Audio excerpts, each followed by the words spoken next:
दर्शन होगा। हाँ, इनका स्वागत नहीं कर सकता।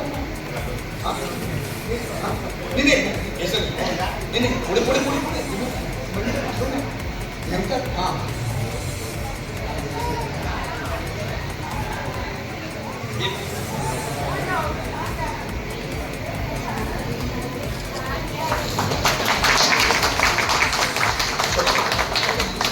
सुबह सुबह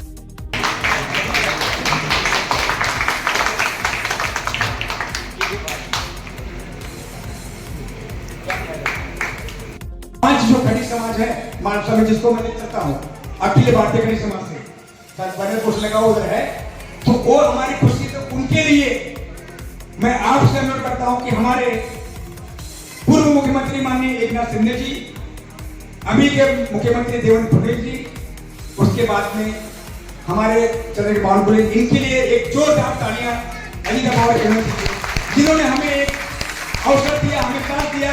और ये हम आपको ध्यान देते हैं कि ये मंच आज का बुलाने का नहीं है कि हमने प्रयास किया है, इस प्रयास का फल है।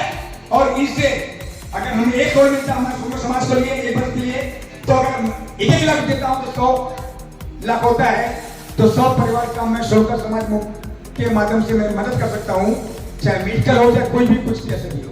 ये हमारी प्रयास है।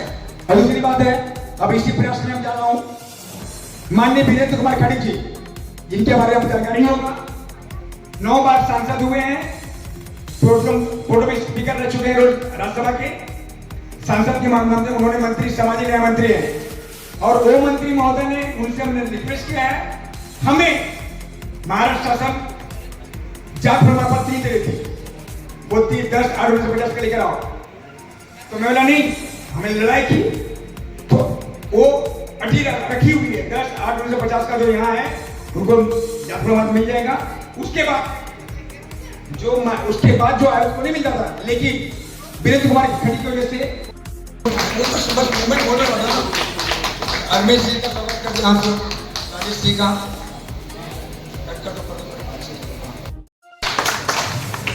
रमेश भाई तुम आ जा, तो स्वागत कर ले, बाद में सुना जाए। अरे ये भाई एक बार हम अनुरोध करते हैं और इजाजत देते हैं, आप क्या कर लेते हैं।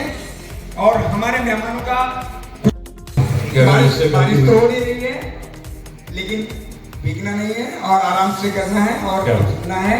आपका हमने सुना, आपका हम आभारी हैं कि आपने हमें समय दिया और वक्त निकाल के आए।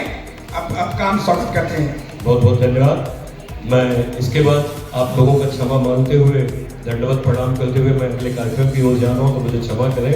आगे कार्यक्रम है, वहाँ पे मेरा गीत संगीत है, तो मैं क्षमा चाहूँगा। बहुत बहुत धन्यवाद बड़े भाई साहब।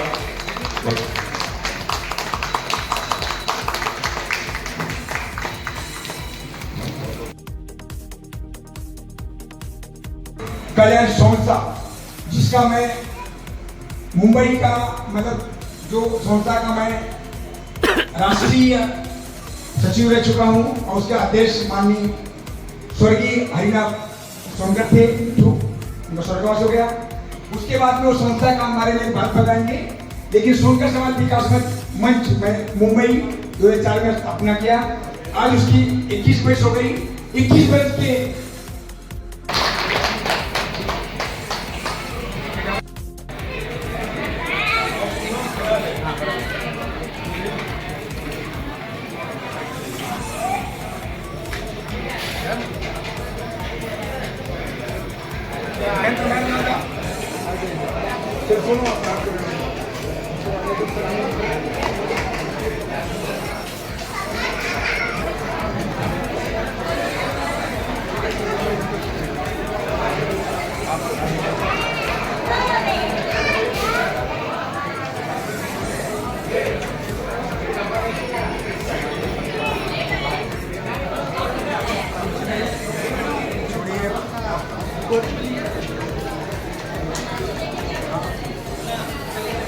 आनंद भाई आइए भैया। हाँ मैं चलूंगा। अरे चलो आड़ी जी, हो गया ना। हाँ वीडियो चालू है, सही है।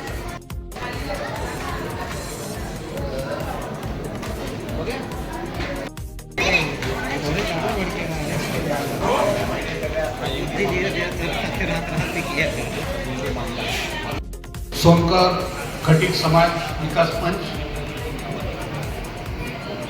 मेरे भाइयों बहनों, माजी बिटिया, मैं इस उद्देश्य से आया हूँ। मैं अभी मेरी उम्र तो अभी 70 साल है। खड़े रहते ज्यादा देर मैं बात नहीं कर सकता, इसके लिए मैं बैठ के बात करूँ, इसके लिए क्षमा चाहता हूँ। मेरी बहनों, माजियों को और बिटियों को मेरा एक सवाल है। आप लोग आपके पैर में जो अलता लगाते हैं, इसके पीछे का इतिहास क्या है आप जानते हो? कोई बहना जानती है? पैर में आप लोग जो अलता लगाते हैं, इसके पीछे का राज क्या है? पता नहीं। बहने को तो पता है ही नहीं, लेकिन सोनकर समाज के भाइयों को भी पता नहीं कि वो खुद सोनकर समाज कारोबार क्यों करते हैं और उसका राज क्या है। मैं खुद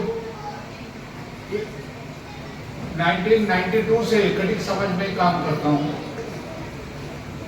और रत्नाकर लाड भी मेरे गुरु थे। उन्होंने मुझे ऑल ओवर इंडिया घुमाया। अलता पैर में लगाने का राज ऐसा है, हमारे कोई बहनों को पता नहीं है, लेकिन उसको पैर में अलता क्यों लगाते हैं कि मुस्लिम शासक का जब राज था इंडिया में, तो जो खलीफा लोग थे उन लोग, एक तो यूपी में शादियां हमारी खलीफों की आधी रात को होते, माल्यार्पण रात को 12 बजे होता है। उसके बाद में विदाई का मुहूर्त तो पूरा बैठ को 5 बजे के बाद होता है। लेकिन अलता लगाने के पीछे का राज ऐसा है कि वो जमाने में मुस्लिम शासक जो खलीफा थे, ये सैन्य हमारे नववधु को उठा के खलीफा के पास ले जाते थे और उसको 3 दिन 4 दिन उसके पास रहना पड़ता था। तो अलता का मतलब है वरा का खून, और वो मुस्लिमों को निश्चित है। इसके लिए हमारे माताओं बहनों को पैर में अलता लगाते। अलता तो पहले, आज भी हमारे यूपी में बनारस से गाजियाबाद जाने वाले जो रोड है, वहां पे रजवाड़ी नाम का एक छोटा सा गांव कस्बा है। उस गांव के ब्राह्मण समाज भी आज भी नववधु के पैर में वरा का खून लगा के उसको विदा करते, जबकि हम लोग नहीं करते। खटीक नहीं करते वराय का खून। हम तो अलता लगाए तो उसका मतलब हो गया वरा का खून। अलता भी पुराने जमाने में अलता था वरा। वरा का खून नववधु के पैर में लगाने की वजह से खलीफा, उनके सैनिक नववधु को नहीं उठा के लेके जाते थे और वो बोले तो उनको निश्चित है, सुअर ये निश्चित है। और जो सुअर है वो तो हमारे समाज में, हिंदू संस्कृति में, सनातन धर्म में सुअर जो है वो वरा विष्णु का अवतार है, और हम लोग तो उसको पूछते हैं विष्णु अवतार को वरा अवतार। तो हमारे पुरखे ईस्वी सन 1026 में जब मुस्लिम शासक भारत के ऊपर आक्रमण करते थे, वो जमाने में उन लोग राजा सेनापति आते थे, उनके साथ में उनके सैनिक भी आते थे। तो उनकी नियत साफ नहीं थी। वो हिंदू धर्म में धर्मांतरण करना ज्यादा चाहते थे। तो उनको सबसे ज्यादा विरोध किसने किया होगा? तो खटीक समाज ने किया। वो कैसे? तो खटीक समाज वो जमाने में सुअर का बच्चा काटते, दरवाजे के सामने रखते थे और पूरा दरवाजा खुला रख के सो जाते थे। यूपी में ज्यादातर मुस्लिम समाज क्यों है? तो जिस दरवाजे के सामने सुअर का शव नहीं मिलता था, उस घर में ये मुस्लिम लोग अन्याय करते थे, महिलाओं का धर्मांतरण करते थे, उनका शिव भ्रष्ट करते थे। लेकिन खटिक जाति ऐसी है कि वो धर्माभिमानी है, राष्ट्राभिमानी है और क्षत्रिय है, बोले तो झगड़ालू भी उतनी है। और एक जमाना ऐसा था ईस्वी 110 के पहले भारतवर्ष में काठियावाड़, कथेकोई, जेबई, ओरछा, हमारा बुलंदशहर और मेरठ में जो संस्थान थे, खटिकों के राजे थे, खटिकों के संस्थान थे। और उन्होंने ये मुस्लिम आक्रमणकारियों को ज्यादा विरोध किया, तो उसकी वजह से और अन्य किया, पतन भी होने लगा अपने समाज का। तो ये वराव का जो सपोर्ट लिया गया अपने सोनकर समाज ने लिया, तो ईस्वी सन 1026 से लेके ईस्वी सन 1557 तक मुस्लिम शासक थे। उसके बाद में आ गए अंग्रेज आ गए, तो 400-500 साल अपने खटिक समाज में यही रीति थी कि हर खटिक जाति के दरवाजे के सामने वरा का बच्चा काट के फेंका जाता था और रात भर दरवाजे खुले रहते। खटिकों का धर्मांतरण कम से कम हुआ है, जबकि हुआ है नहीं, 1% भी नहीं हुआ है, लेकिन बाकी समाज का हो गया। तो ये आदत थी। तो जब अंग्रेज आ गए, इंडिया कंपनी आ गई, तो अंग्रेज सिपाही देखते थे कि गांव में कुछ जो गलियां है, कुछ ढाक खटिकान है, वहां पे सुअर का बच्चा मारा हुआ दिखाई देता। तो वो सोचने लगी कि भाई ये क्या है, ये क्या है। तो हमारे स्वजाति जो सोनकर भाई है, खटिक भाई, उनको भी पता नहीं था कि हम ये कर रही है। सर की रहने वाली हूँ। अभी मैं मुंबई में ही सेटल हूँ। बॉलीवुड प्लेबैक सिंगर हूँ मैं, और अपनी आवाज़ को मैं अभी देश के लिए यूज़ करती हूँ। जैसे किसानों के ऊपर मैंने एक गाना गाया है, पगड़ी संभाल जट्टा, जब वो किसान आंदोलन में थे लास्ट टाइम। नारी शक्ति, नारियों के लिए गाना गाया है। बॉलीवुड में बहुत सारे गाने हैं जो आपने ऑलरेडी मेरे सुने हुए हैं। अक्षय कुमार की फिल्म थी खिलाड़ी 786, उसमें श्रेया घोषाल, जावेद अली खान और मैंने, हम तीनों ने एक गाना गाया था, तुहुर परी। वो गाना भी बहुत हिट है। मौसम फिल्म आई थी शाहिद कपूर की, उसमें मिक्का सिंह के साथ मेरा गाना था। वो हमेशा शादियों में बजता है, सजदा जी के दर्शन में रहना, वो हम दोनों ने मिलके गाया था। बहुत सारे गाने मेरे पंजाबी पिक्चरों में है। और सोनी दे नखरे आपने सुना है, वो तो सबको पता ही है, सब डांस भी करते हैं उस पर, राइट ना। सोशल वर्कर हूँ मैं इंटरनेशनल लेवल पर। इंटरनेशनल अवार्ड मेरे जो हैं वो कम से कम 2,500 से 3,000 तक हैं।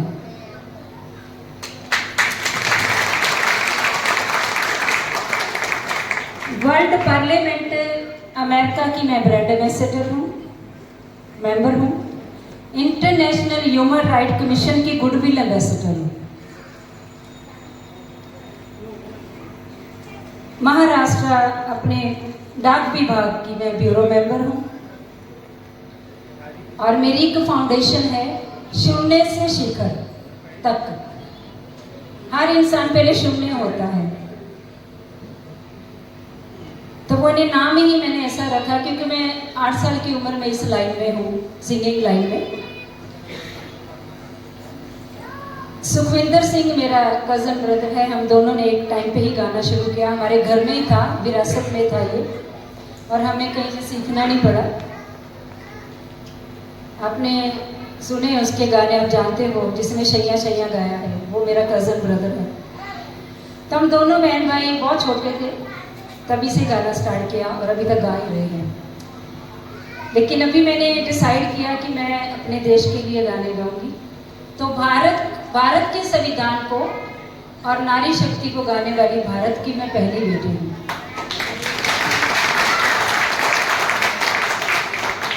बाबा साहब अम्बेडकर जी की मैं मैं बेटी हूँ, ये मुझे फ़ख्र है। और मैं नोबेल के लिए नॉमिनेटेड हूँ। सोनकर भाई ने मुझे इनवाइट किया, वो मैं बहुत सालों से उनको मैं जानती हूँ, उन्होंने मुझे बहन कहा है। बीच में कुछ ऐसी बिज़ी रही, जब वो बिज़ी रहे तो आज उन्होंने थोड़े दिन पहले मुझे कॉल किया कि आप आइए फंक्शन पे, तो मैंने कहा मैं ज़रूर आऊँगी। सो अपनी फैमिली है मेरी, मैं पराई नहीं हूँ आपसे, आप लोगों की बहन और बेटी हूँ।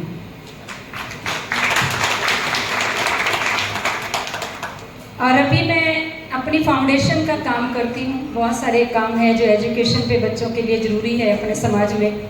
समाज की बात चल रही है तो मैं भी समाज की बेटी हूँ, तो बहुत सारे काम हमारी फाउंडेशन में चलते हैं। वैसे तो मैं अपने जब फंक्शन करती हूँ तो मैं रियल हीरोज़ को बुला के सम्मान करती हूँ। मैं बॉलीवुड में हूँ, मेरा भाई जो है वो हेयर मेकअप आर्टिस्ट है बॉलीवुड में, नीता अंबानी भी उसकी क्लाइंट है। उसको मैंने स्टैंड किया, मैंने पढ़ाया लिखाया, उसको बड़ा किया। बॉम्बे में आज कोई भी हीरोइन उसके बिना नहीं चलती, तो मुझे फ़ख्र है। हम लोग हंस फैमिली से हैं पंजाब में, आपने नाम सुना होगा हंसराज हंस, और उसी फैमिली से मेरे पेरेंट्स हंस थे। सो आज हम इतना बड़े हैं, अगर औरतें बड़ी हैं तो बाबा साहब के संविधान की वजह से। इतना पढ़ नहीं पाई क्योंकि परिवार की जिम्मेवारी थी मेरे ऊपर, लेकिन बिना पढ़े मुझे वो मिला है जो बड़ी डिग्रियों वालों को भी नहीं मिलता। आपकी नॉलेज में मैं बताना चाहती हूँ कि नोबेल अभी तक भारत को किसी को नहीं मिला।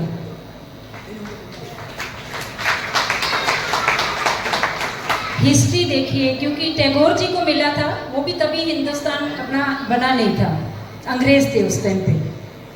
सो उसके बाद मदर टेरेसा को मिला तो वो अपनी इंडिया के नहीं थी। अभी किसी को मिला है, वो विद्यार्थी जी उनका नाम है, उनको भी बाहर से उन्होंने वो किया। तो उस लिस्ट में नाम जाना ही बहुत बड़ी बात है मेरे लिए कि मैं उस लिस्ट में हूँ। नोबेल सबसे बड़ा अवार्ड है इंटरनेशनल। सो नारी शक्ति संविधान को गाने के लिए, और ये मेरी पोस्टें जो हैं इंटरनेशनल, उसकी वजह से ये मेरा नाम गया है वहाँ पर। तो मैं बाबा साहब को धन्यवाद कहूँगी इसके लिए। उनकी फैमिली के साथ मैं बहुत ज्वाइनिंग हूँ, मेरा उनके घर पे आना जाना है, बहुत मान सम्मान होता है मेरा वहाँ पे, और फ़ख्र है मुझे कि मैं आपके समाज की बेटी हूँ। सो गाना मैं सुनाना चाहूँगी आपको, जो संविधान मैंने गाया है वो बाबा साहब के ग्रैंडसन भीमराव यशवंत अम्बेडकर जी ने सूरत में रिलीज किया था। तो आप सुनना चाहेंगे क्या?